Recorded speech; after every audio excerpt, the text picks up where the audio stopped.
ahead. Contact. Ready? Ready. Hi, I'm Ruth Cook. I'm Ruth Proctor, Ruth Elizabeth Proctor Cook. I'm the daughter of Franklin Cook.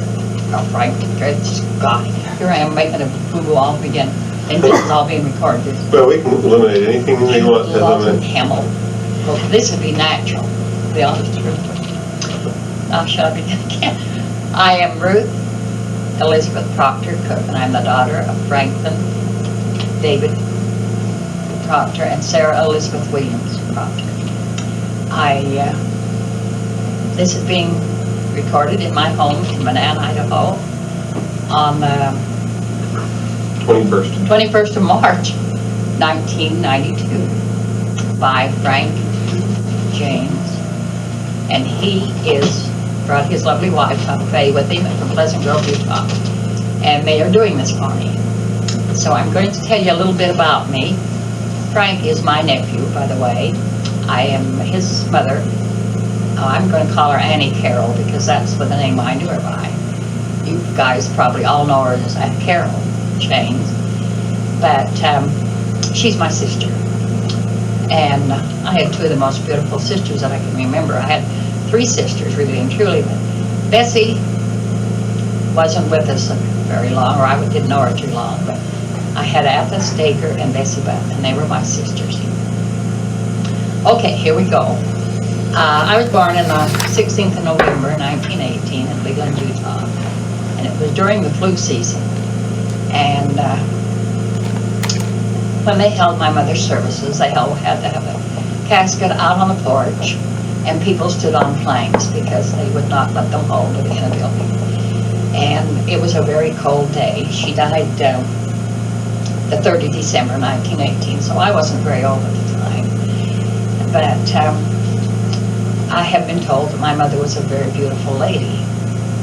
And after my mother died, well, my father and my sisters, Bessie and Annie and Atha, tried to take care of me. But it was quite a chore for them. But there was a lady across the street, her name was Ruth Isaac, and she had had a daughter at the same time that my mother had me. And she would take me and nurse me on one side and nurse her own daughter on the other side. And that's how I got the name of Ruth. And then Elizabeth was my mother's name.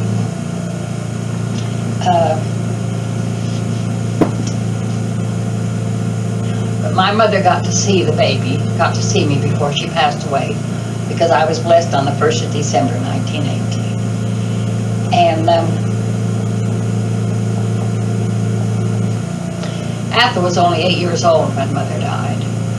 And she told me that one time that they were giving me a bottle of water and she wanted to go out and play, and Dad told her no, that she had to give me this water, and she could hear the kids outside laughing and playing, and so she took the bottle up higher and the water come too fast and I choked. So she grabbed me up and started patting me on the back and started crying for help, and Dad come rushing in and took the baby and took me in his arms, and I proceeded to quit choking, and then he praised Atha for saving my life. Atha said I didn't dare tell him that I was one that started her choking.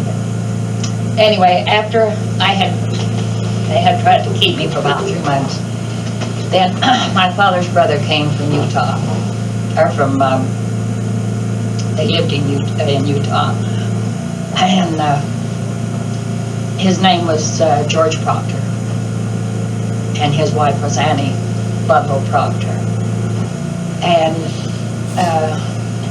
my old father made a pact, or they had, my mother Elizabeth and Annie Ludlow had made a pact that if anything happened to the two mothers, or one of them, well, the other one would take the family and raise them. But Dad, my own father, said, well, the kids are old enough. The other one, Atha, was 8, and he said he figured he could raise them if they would take me. So they took me, and I went to live with them. And we were living in Leland, Utah at the time. And then from there, we moved, I was with him, with Annie and George Proctor, and we moved to Blackfoot, Idaho. And Dad did some farming there. As I knew them, then they were my mother and father. And he did farming there. And their daughter, Rosella, had broken her back when she climbed up a tree. And she'd fallen and broken her back, and she was in a wheelchair. While she was in this wheelchair, there was a place for her feet to sit, and we called it a footboard.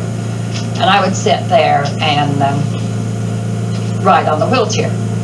And as they was pushing her down the street where they hit a bump in the sidewalk, I fell off, and the wheelchair part of it ran over me, and I broke my collarbone.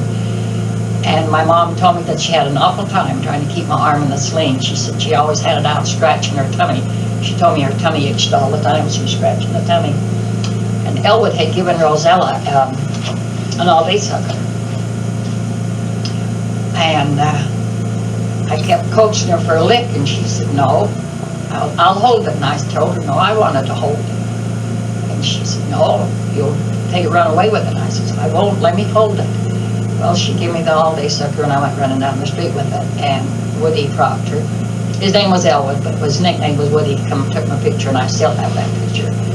And here I am, a little girl with straight hair and long stockings and long dress that they wore in those days, and high-top shoes. But I still have that picture. And I wasn't what you call a little angel. I was far from it. I can remember one time my mother got me all dressed up to go to a parade or a celebration. And they was so long and getting ready to go that I crawled underneath the bed and went to sleep. Well, they hunted all over the neighborhood and all over the house and all around the buildings outside, and they couldn't find me. Pretty soon I come crawling out from under the bed. I said, well, is it time to go? And my mother cried and loved me, but nobody got to go to the celebration, and my other brothers and sisters weren't very happy with me. But I did things like that now and then. We used to have, on the celebrations on the 4th of July and the 24th, they'd have races. And my father was a great runner. And one time I can remember he was running a race. I thought he was running away from me, and I run after him. Daddy, please come back, don't leave us. Please don't leave us, Daddy. And he came in first and I came in second. So we had quite a time with the races at that time. From Blackfoot, we moved out to Aberdeen. And that's where I started school. And I would, my father, first of all, had got me a swing in the orchard out of a tire, and I just loved to swing in that swing. Well, I started school, and in Aberdeen, they used to have a water fountain on the outside for the kids to get drinks when they was out playing. And I'd be in school for a little while, and then I'd ask my teacher if she'd please let me go out and let me get a drink. And I'd get a drink, and then I'd go home, swing the swing. This has happened a couple of times, and my mother had come out, and she said, Ruth, what are you doing here? Swinging? She said, aren't you supposed to be in school? And when I didn't answer, I went back to school. So finally they got wise and shut the water off outside, because I wasn't the only one that was going home. So was a lot of the rest of the kids. I guess they figured if Ruth could do it, they could too, because they'd all go home.